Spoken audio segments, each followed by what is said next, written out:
교재 우리 한번 함께하는 신앙성경 3번 마지막 오늘 십계명 되겠습니다. 다 같이 우리 펴서 말씀을 봅니다. 제 십계명 내 이웃의 집을 탐내지 말라.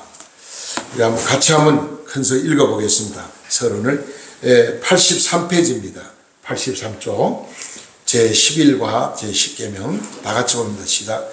전에 내려오는 탐내에 관하여 이야기 가운데 이런 이야기가 있습니다. 도둑 셋이 남의 집을 털었는데 너무나 많은 은금 보화가 나왔다. 이들은 산속으로 들어가서는 기분이 너무 좋아서 술부터 한 잔 해야 한다며 제일 나이 많은 도둑이 제일 나이 어린 도둑에게 마을에 내려가서 술과 안주를 사오라고 시켰으며 내가 오는 동안에 물건들을 공정하게 세 등분을 하겠다고 말하자 막내는 기분 좋게 내려가 술을 사와서 속으로 두 사람을 다 죽여야 버리면 다 내 것이 될 것이라는 생각으로 독약을 사서 술에 탄 후 큰 그릇에 부으면서 산속으로 올라가게 되었다. 남아있던 두 도둑이 재물을 나누다 보니 자꾸만 욕심이 생겼다. 우리 막내 놈을 죽이자.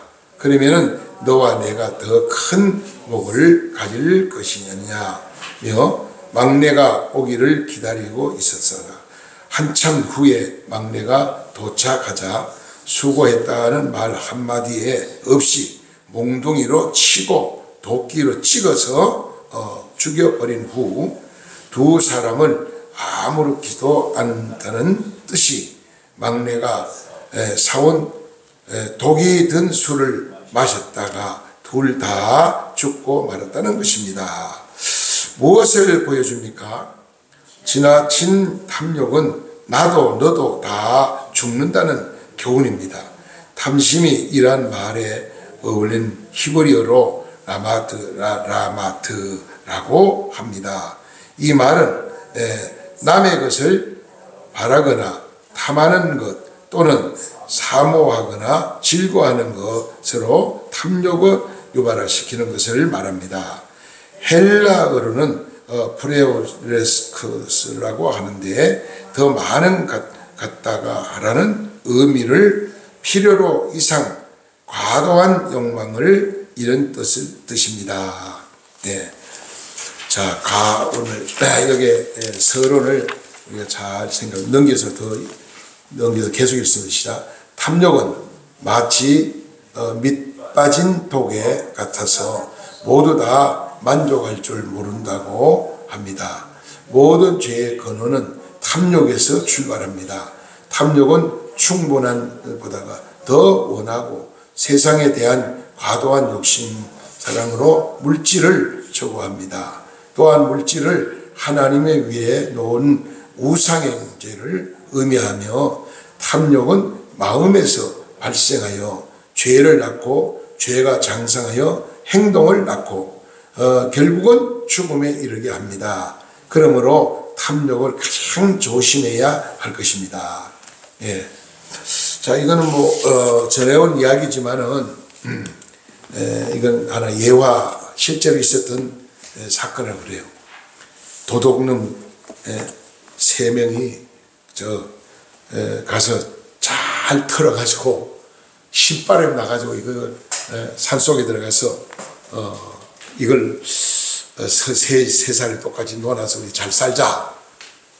처음에는 그런 마음을 가졌는데 보면 볼수록 자꾸 탐욕이 생기는 거죠. 그래서 막내를 처음부터 막내를 아예 죽일 생각하고 이 사람들이 너 내려가 술을 사와라 신분시켰다는 거죠. 그러니까 막내는 또 생각이 어때요? 저 두 놈을 죽이면 다 내 거니까 좀 죽여야 되겠다. 그래서 술에다가 독약을 타가지고 그래서 술 사가지고 싱글벙글 웃으며 올라갔는데, 올라가니까 나타나자마자 몽둥이 떼고 도끼로 찧어가지고 그냥 죽였다는, 막내를 죽였다는 거죠. 이제 이놈을 죽였으니까 이건 네 거, 내 거, 우리 다 우리 거다. 좋아가지고 신발, 야, 한잔하자. 그래가지고 술을 다 마시고 그냥 독약이 드는 거 모르고 그 자리에다 다 죽었다. 그러니까 뭐야, 세 사람 다 남의 걸 털어가지고 자기 거 만져보도 뭐 써보지 못하고 다 죽고 말았잖아요. 그만큼 이 탐욕이라는 게 무섭다는 거죠. 그래서 예수 믿는 사람은 탐욕을 버려야 된다. 예수님이 여러 차례 우리에게 말씀을 해주셨어요. 탐욕을 버리라. 그 남의 뭐 잘 되는 거 부러워할 것도 없고요. 남의 또 뭐 우리가 모방할 이유도 없어요. 그저 내 현실, 내 실정에 맞게 즐겁게 살면 되는 겁니다. 뭐 남이 뭐라 하든 말든 내 수준에 맞춰 살고 내 양심에 가책받지 않게 살면 되는 거죠. 사람들은 진실을 잘 모르잖아요. 그래서 거짓된 이 삶을 살면서 한탕주의로 살지만은 결국은 오래 가지 못한다는 것이죠. 그래서 우리는 지금 비록 내가 가난하게 살지라도, 비록 내 삶이 만족하며 평안이 없고 부족함이 많다 할지라도 있는 것으로 감사하고, 지금 그냥 날마다 우리가 열심히 내 양심에 가책받지 않도록 열심히 사는 그것이 바로 하나님이 기뻐하는 삶이고 우리의 성도의 올바른 삶이라 생각을 합니다. 그래서 오늘 우리가 내 이웃의 집을 탐내지 말라, 이 내용 중에 참 여러 가지 교훈을 우리가 많이 받게 됩니다. 첫 번째 문제는 뭐냐? 탐심이 무엇인가를 이야기하죠. 탐심이 뭐냐? 이웃집의 아내, 종, 소 등 이웃의 소유를 탐내는 것이고, 자신의 것으로 만족하지 않고 타인의 것을 욕심을 내는 걸 말한다. 뿐만 아니라 물질, 쾌락, 명예, 정욕, 마음에 가득 차서 예수님을 모실 곳이 전혀 없는 그런 상태를 말합니다. 내 안에 욕심이 가득 차 있고 미움이 가득 차 있고 원망이 가득 차 있고, 그런데 여기에 예수님이 있을 자리가 없잖아요. 마음을 비워야죠. 마음을 다 비울 때 예수님 내 안에 오셔서 나를 지배하고 다스리고 나와 동행하시는 거죠. 아직 저와 여러분의 마음에 뭐가 가득 차 있습니까? 욕심입니까? 흙입니까? 교만입니까? 정욕입니까? 탐심입니까? 미움입니까? 뭐가 내 안에 가득 차 있는가? 뭐가 나를 지배하는가? 내 속에 있는 게 내 삶으로 나타나게 돼 있거든요. 말로 나타나게 되고 행동으로 나타나게 돼 있어요. 그래서 항상 우리는 마음에 이 욕심을 버리고 있는 것으로 감사하고 진실하게 살다가 주님이 마음에 합한 자가 되면 주님께서 때가 되면 우리에게 축복을 주시는데, 첫째 믿음의 부자, 또 건강의 부자, 물질의 부유함을 누리게 됩니다. 나는 오늘 아침에 성경 읽다가 깜짝 놀란 말씀을 봤어요. 발세가 되면은 사람이 전부 타락을 하는데, 얼마나 타락하느냐? 사람이 짐승화된다. 사람이 짐승화된다. 그래서 윤리와 도덕이 다 무너지고 이웃도 없고 가족도 없고 다 개인주의고 그렇게 사는데, 결과는 뭐냐? 하나님이 말세가 이렇게 인간이 타락하면은 이 땅에 저주가 임하는데, 여러 가지 땅에 모든 저주로 사람들이 고통받는 시대가 오는데, 바다에 고기가 사라지는 때가 온다.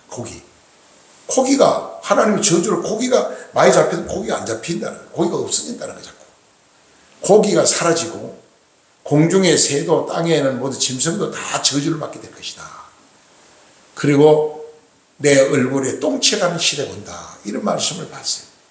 얼굴에 똥칠한다는 거예요. 자기 얼굴에.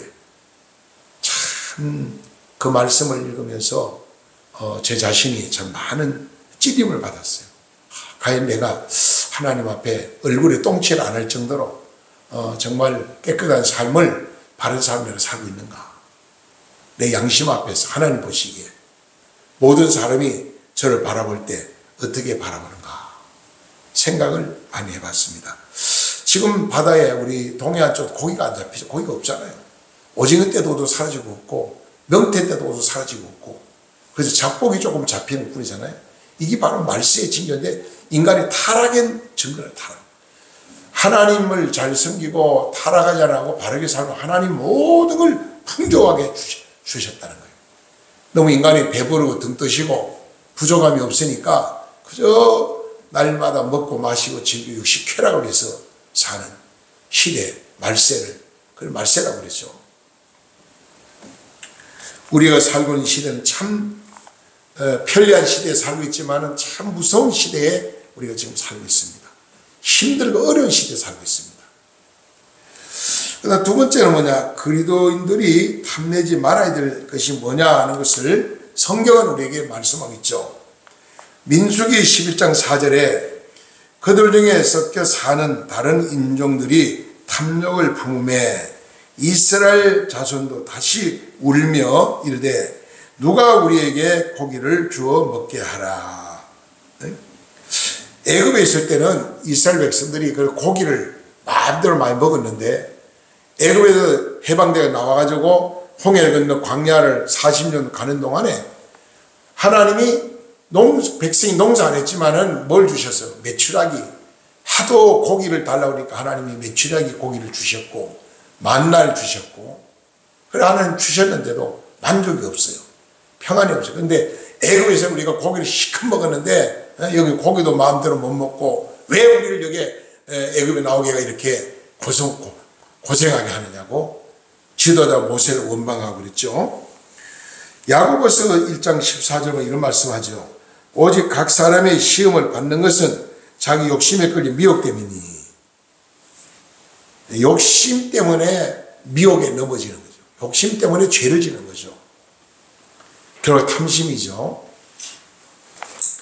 출애굽기 20장 17절에는 뭐라고 말합니까? 탐내지 말 것을 여러 가지로 말씀하는 중에 이웃의 집을 탐내지 말 것, 이웃의 아내를 탐내지 말 것, 그 남종이나 그 여종이나 소나 낙이 이웃의 소유를 절대로 탐내서는 안 된다. 그 여러 가지를 말씀을 했죠. 그리고 출애굽기 20장 17절에 보면 이런 말씀을 합니다. 내 이웃의 집을 탐내지 말라. 내 이웃의 아내나 그의 남종이나 그의 여종이나 그의 소나 그의 낙이나 물론 내 이웃의 소유를 탐내지 말라.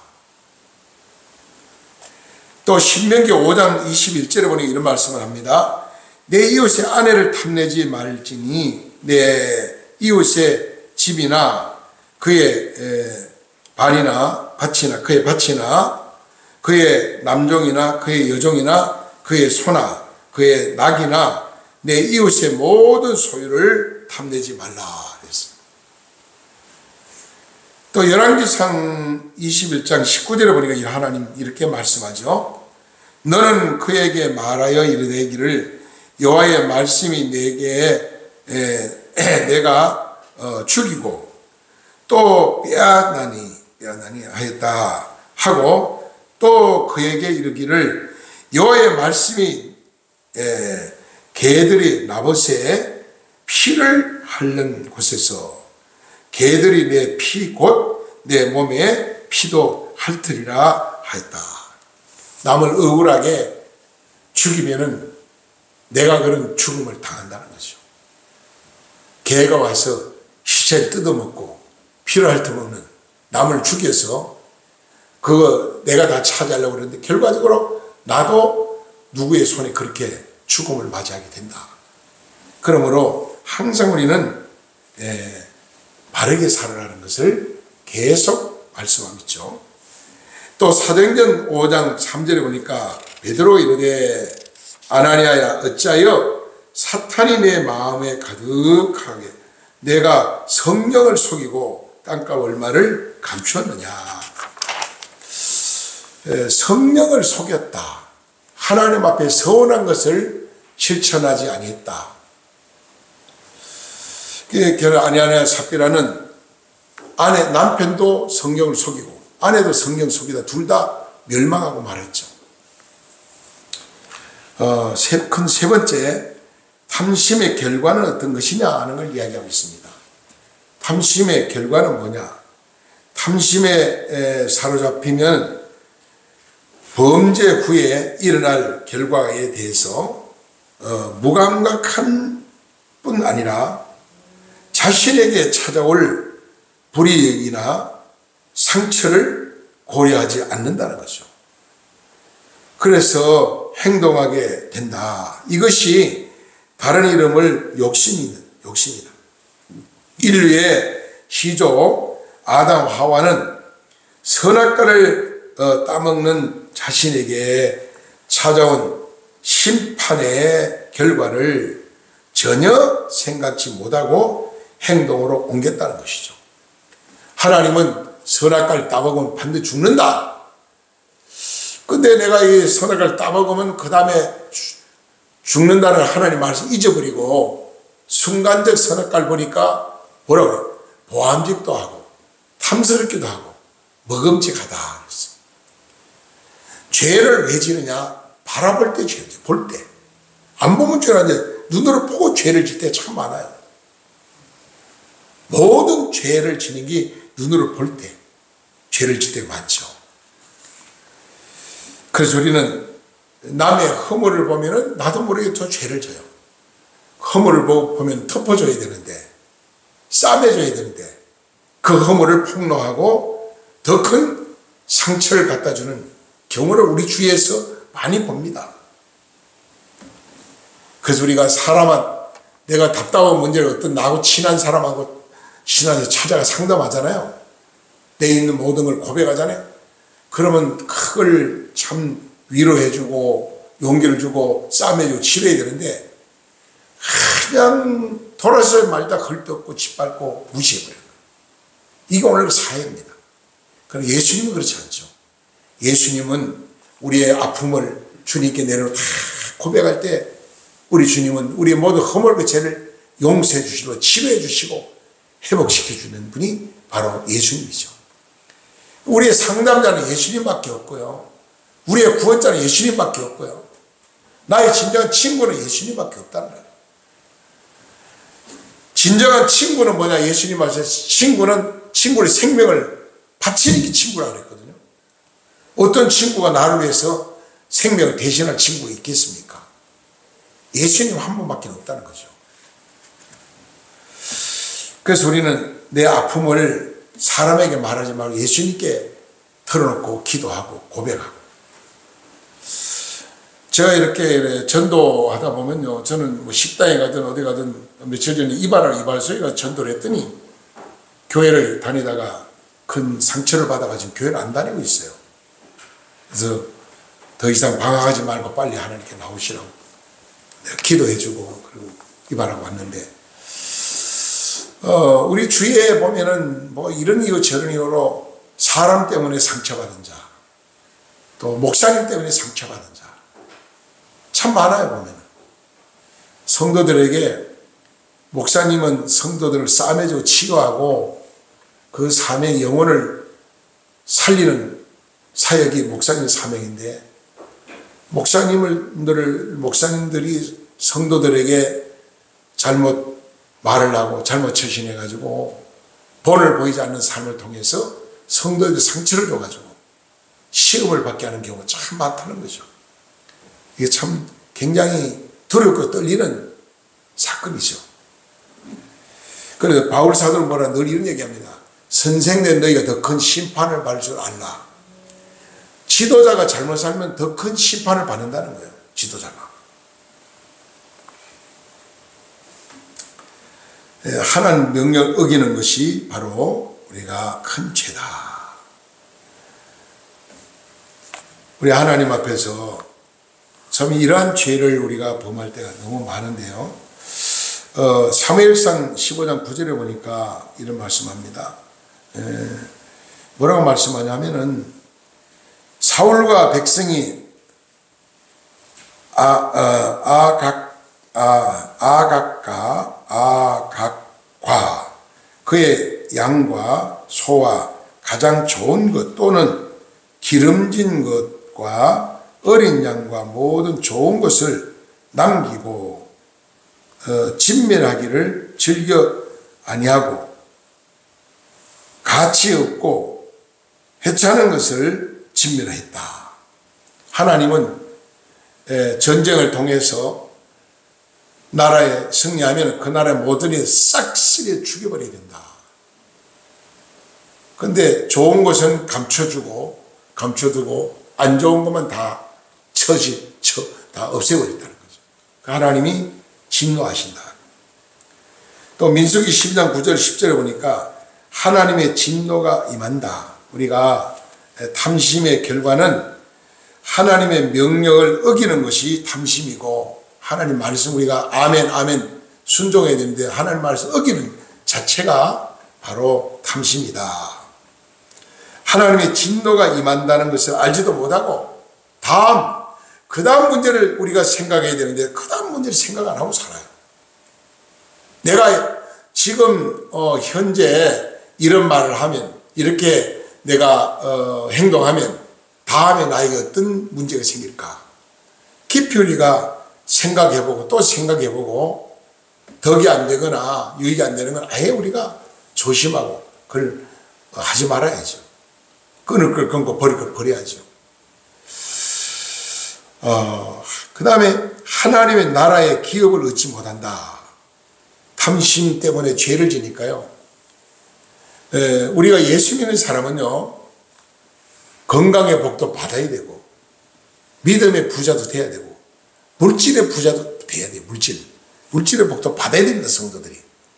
목사님들도 요즘 제가 주위에 80 넘은 목사님들, 또 70 넘은 목사님들을 여러 목사님들 만나게 됐어요.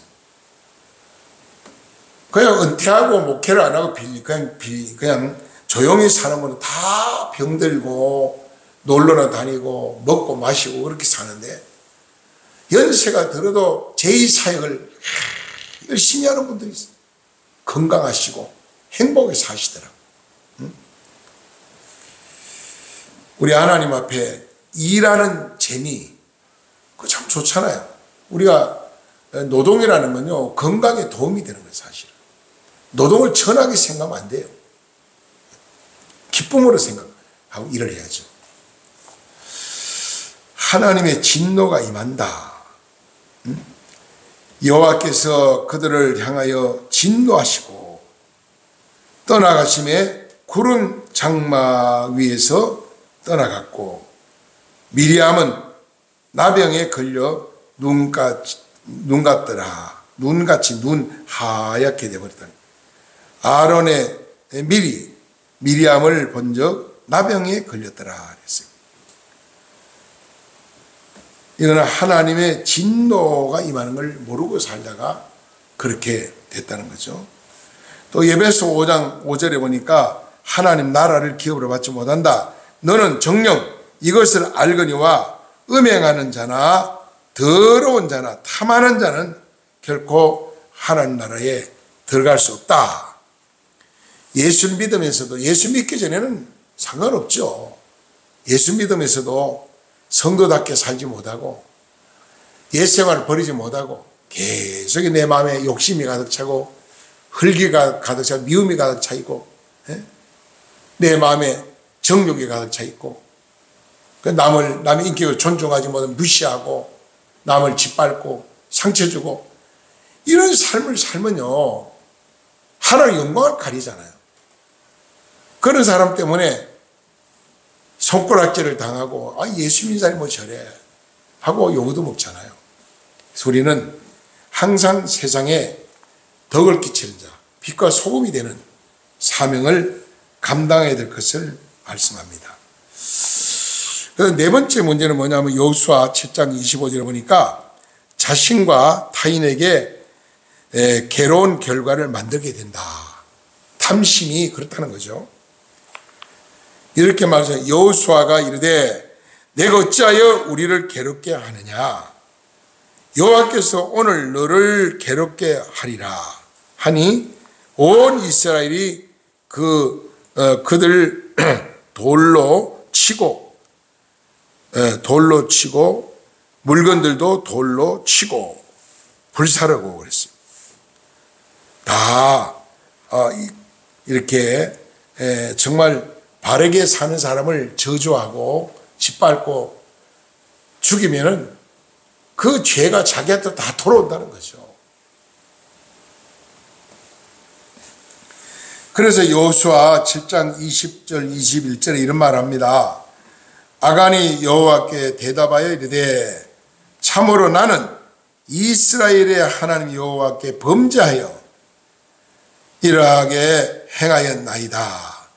내가 노력한 물건 중 시날 산에 아름다운 외투 한 벌과 은 200세겔과 그 무게가 50세겔에 되는 금덩어리 하나를 보고 탐내어 가져갔나이다.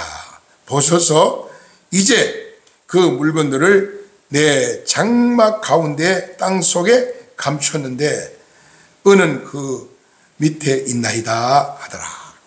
이 아가니가 탐심이 생겨가지고 도둑질한 거죠. 그걸 땅에 묻어놨다 그랬어요. 아무도 안 본다고. 나중에 자기 혼자 그걸 잘 쓰고 부자가 되려고 했는데 그것 때문에요. 이스라엘 백성 전체가 고난을 받습니다.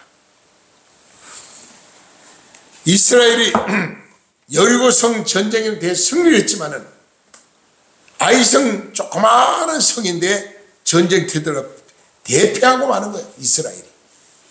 왜 그러냐 조사해 보니까 아간이 도둑질했어요. 아간 때문에. 바로 우리는 성경 볼 때 아간이 누구냐, 내가 아간이구나 그런 생각을, 그런 마음을 가지고 살아야 돼요. 아, 내가 아간이다.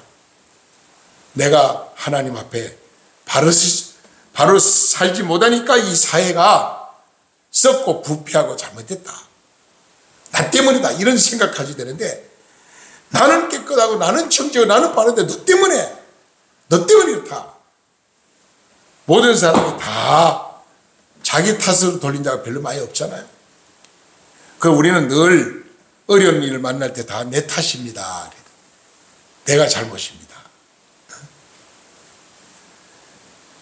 그렇게 깨닫고 하나님 앞에 기도할 때 하나님 그 마음을 헤아려 주시죠. 그 중심을 보시죠. 네 번째 문제를 보면요. 십계명에 요구하는 것이 뭐냐? 십계명에 요구하는 것은 우리 자신의 형편에 완전히 만족하고 또 이웃과 그에 있는 모든 것에 대하여 의롭고 사랑하는 마음으로 품는 것이다. 다 우리는 사람은 믿음의 대상은 하나도 없고 사랑의 대상이다. 사랑에 품어야 돼. 내가 가족을 사랑하고 이웃을 사랑하고 또 내 자신도 사랑해야 돼. 내 자신을. 많은 사람이 자기를 저주하는 자가 많아요. 자기를 저주하는 자가 많아요. 자기를 원망하는 자가 많아요. 우리는 내 자신을 원망하지도 말고 저주하지 말고 나 자신을 먼저 축복하고 그리고 가족들을 자녀나 아내나 남편이나 모든 이웃을 축복할 수 있는 자들. 대전에 가면은 한박교회가 있는데요. 대전에서 제일 교회 예배당 건물 제일 크게 짓고 땅도 주차장이 최고 넓어요. 주차장만 3,000평 주차장만. 근데 그 목사님이 교회를 개척했는데 열심히 전도를 했다는 거예요. 전도하니까 전도해 오면 큰 교회에서 다 데려가 버려. 큰 교회에서. 큰 교회 가서 차를 딱 갖다 집 앞에 대놓고 우리 교회 가자. 우리 교회. 큰 교회 가야 먹을 게 많다고. 큰 교회 가야 은혜를 받지.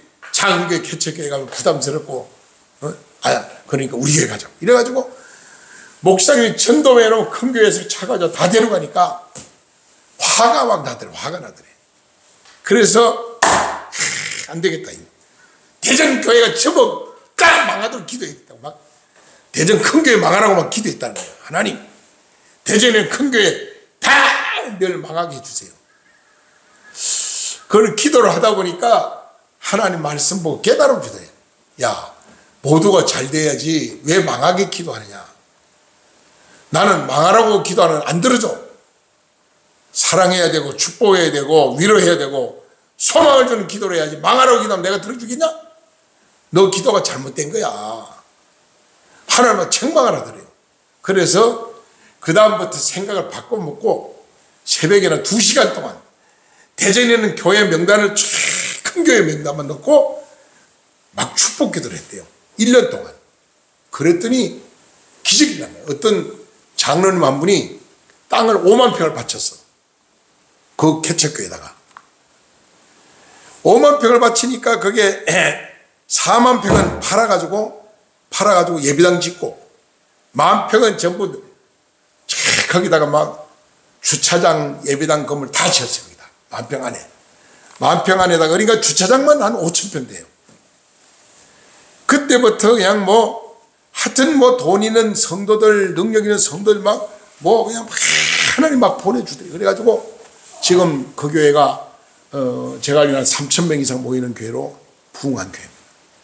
그 교회 일을 참 많이 해요. 구제도 많이 하고 선교도 많이 하고 대전에 상당히 애국자 목사님이신데 그리고 우리는 남을 저주하거나 남의 망하기를 바라면 내가 망한다는 거예요. 절대 그러면 안 된다. 비록 원수라도 원수에 대한 축복해 주라는 거죠. 기도해 주라는 거죠. 그런 그 복이 내게 온다는 거예요. 그 복이. 그래서 우리는 하나님 앞에 절대로 남을 저주하지 말라. 남을 축복해라. 그 목사님 간증이 그래요. 나 자신을 먼저 축복하고 가족들을 축복하고 이웃을 축복해라. 그런 그 모든 복이 내게 온다. 그 목사님 그걸 깨달아가지고 지금 그렇게 복을 받고 큰 목회를 잘하고 있어요. 아무튼 우리는 정말 우리 마음에 상처 준 자가 많이 있죠. 주위에 보면은 그 미워하지 말고 같이 다투지 말고 싸우지 말고 그걸 불쌍히 여기고 용서해 주는 그런 기도를 드릴 때 하나님 내 기도를 하나님 잘 받으시고 나에게 복을 준다는 거죠.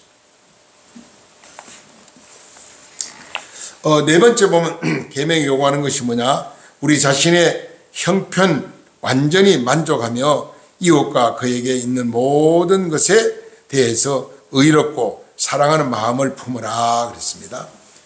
그래서 사무엘하 12장 10절에 이런 말씀을 하시죠. 이제 내가 나를 업신여기고 헷사람 우리아의 아내를 빼앗았는데 아내로 삼았은즉 칼이 내 집에 영원토록 떠나지 아니하리라. 무서운 말씀을 했죠. 누굴 두고 하는 말이에요? 우리아 장군을 다윗 왕을 두고 하는 말입니다. 다윗 왕이 그 아름다운 궁궐에서 얼마나 호화찬란히 삽니까? 왕인데. 근데 어느 날 옥상에 가서 이렇게 시찰하는데 어떤 여자가 빨가벗고 목욕을 하고 있어요. 탐심이 생긴 거죠. 음욕이 끓어오르고. 그래서 신하씨가 저 여자가 어떤 여자인지 알아봐라 그러니까 우리아 장군의 아내입니다. 그래요. 왕궁 데려와라. 데려왔어요. 같이 동침했는데 그냥 그날 임신이 되어버렸어요. 바로 그냥. 그러니까 임신돼가요. 이제 배가 불러오니까 그 소식을 듣고 이걸 어떻게 해서 모면해가지고 자기가 한 행동을 다 숨겨버려야 되는데 연구한 결과 우리아 장군을 전쟁터에 나가 있는데 특별 휴가를 집에 오게 해서 아내와 같이 편안하게 좀 지나게 하면 되겠다. 그래가지고 나중에 그 아이가 우리아의 아이다. 이렇게 하면 되겠다고 왕이 그런 악한 지혜를 짜낸 거죠. 그 우리아 장군한테 통보를 합니다. 특별 휴가다. 빨리 집으로 돌아가라. 그러니까 왕한테 뭐라고 하냐. 이렇게 나라가 어려운데 나라가 지금 위기에 빠졌는데 내가 어찌 전쟁 안 하고 편하게 집에 가서 아내와 같이 편하게 있을 수 있겠냐고. 저는 나라를 지켜야 됩니다. 나라를 적과 싸워야 됩니다. 그러니까 왕이 괘씸한 마음이 드는 거예요. 왕의 명을 어기니까 저는 우리아 장군을 저 최전방 제일 아주 무서운 전투장으로 보내가지고 거기 전사하게 만들어라. 그걸 지시를 했어요. 그래가지고 우리아 장군 후방에서 지휘하고 있는데 최전방으로 보내가지고 거기 전사하게 만들었거든요. 이제 남편이 죽고 나니까 다윗 마음이 시원한 거라 이제. 그래서 아이고 우리아는 이제 내 아내구나 하고 그 우리아 장군의 아내를 데려와서 같이 살다가 또 임신이 됐어요. 근데 얼마 안 돼가 이 아이가 태어났는데 이게 병 들어가지고 막 아무리 유명한 의사가 와서 해도 병을 못 고치는 거예요. 다윗 왕이 막 살려달라고 아들을 살려달라고 막 금식하며 철야하며 기도했어요. 결과적으로 하나님 다윗 왕의 기도를 안 받아주시고 그 아들의 생명을 거둬가 버렸어요. 죽었습니다, 아들이.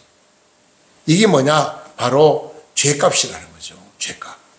그러니까 하나님은 공의의 하나님이기 때문에 용서도 하지만 반드시 죄를 지불할 때가 있다.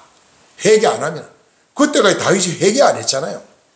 하나님은 어떤 죄를 져도 회개하면 용서하는 하나님인데 회개 안 하니까 하나님 진노하시죠. 그 다음에 그 아들이 죽고 난 다음에 얼마나 회개한지 몰라요.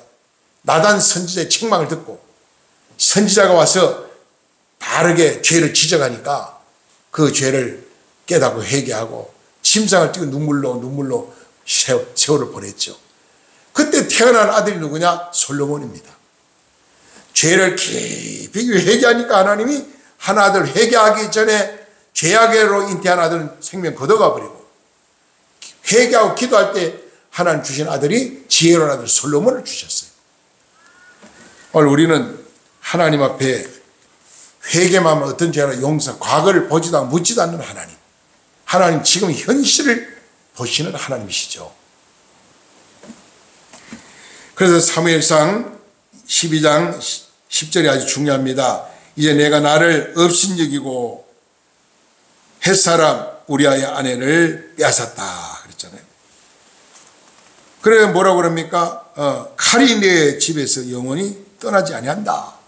다윗은 그래 참 계속해서 쫓기는 세월을 산 적이 많습니다.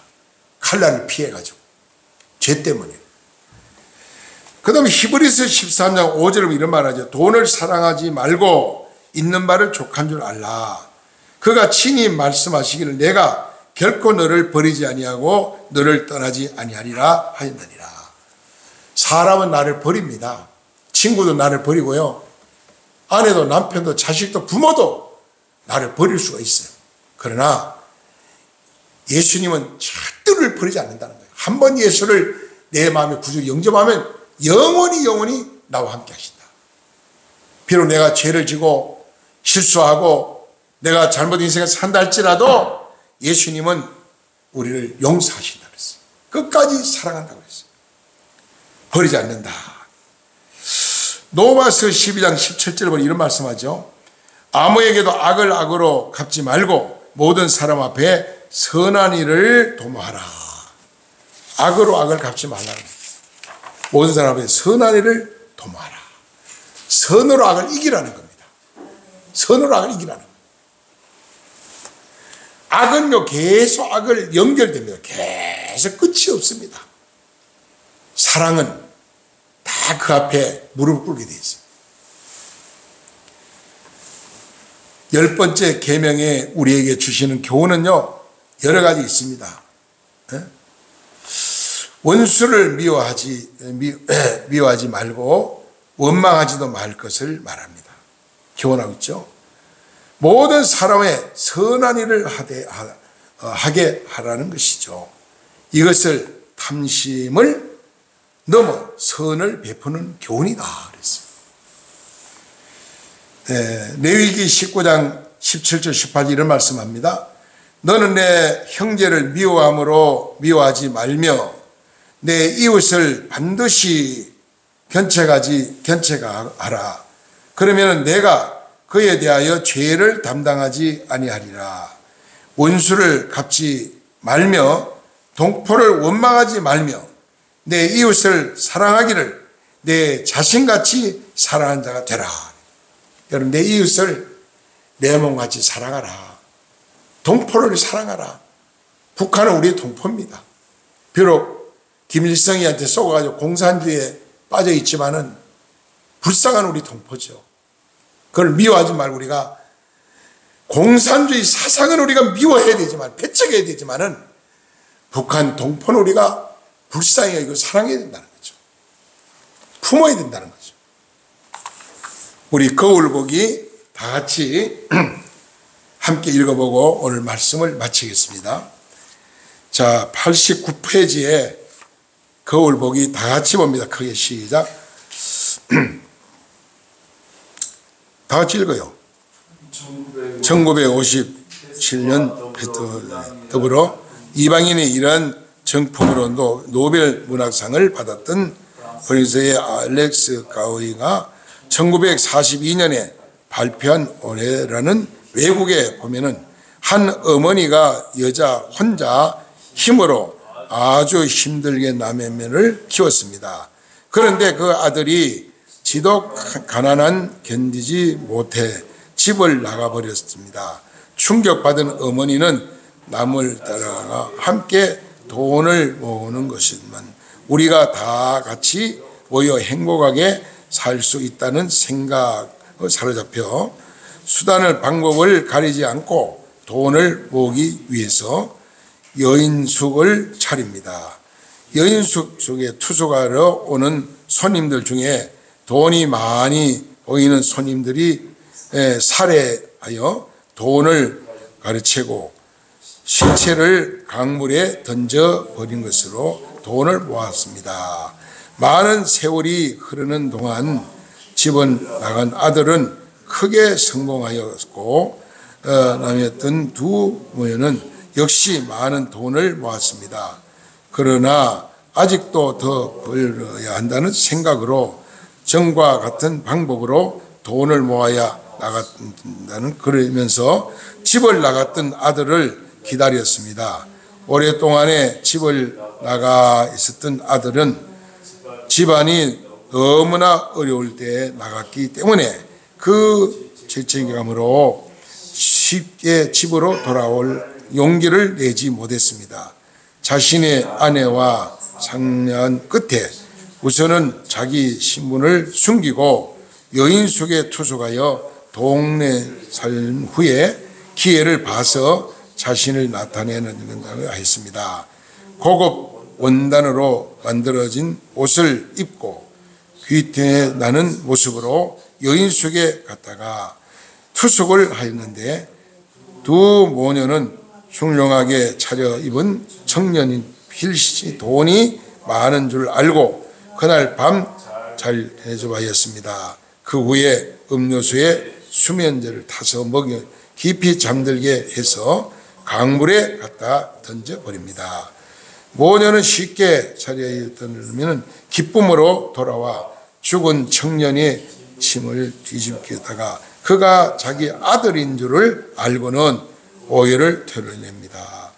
돈만 있으면 행복할 줄 알았던 모녀는 결국 돈이 아무것도 해결해 줄 수 없다는 것을 알고 자기들이 덤벼들인 아들 오빠를 따라 강물 속에 뛰들어 자살로 끝나고 말았습니다. 탐욕 때문에 끝에 없었습니다. 탐욕은 이웃만이 아니라 결국은 내 자신까지 망치는 것입니다. 예.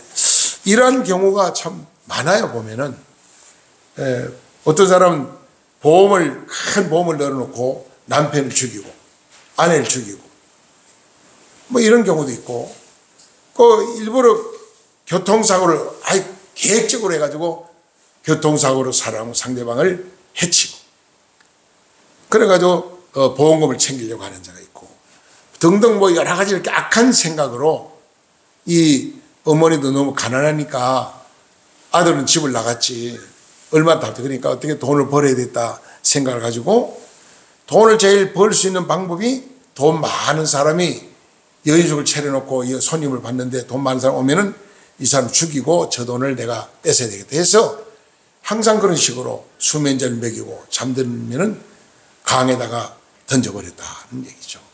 결국 나중에 자기 아들을 그렇게 비참하게 죽게 만드는 이 아픔이 그 어머니가 있어서 죄책감을 이기지 못하니까 본인도 함께 동료도 강에 빠져 다 자살해 죽었다. 이 말로가 비참하잖아요. 탐심은 이렇게 된다는 거죠. 그러므로 우리는 탐심을 부리지 말고 있는 바를 족하게 생각하고 늘 열심히 노력해서 살고 땀 흘리고 열심히 일하는 모습이 그 얼마나 아름다워요. 열심히 농사도 하고 가축도 기르고, 예? 또 우리가 노동을 할 수 있으면 다른 노동도 하고, 그 얼마나 아름답습니까? 예, 그렇게 사는 것이 부끄러운 게 아니에요, 절대로.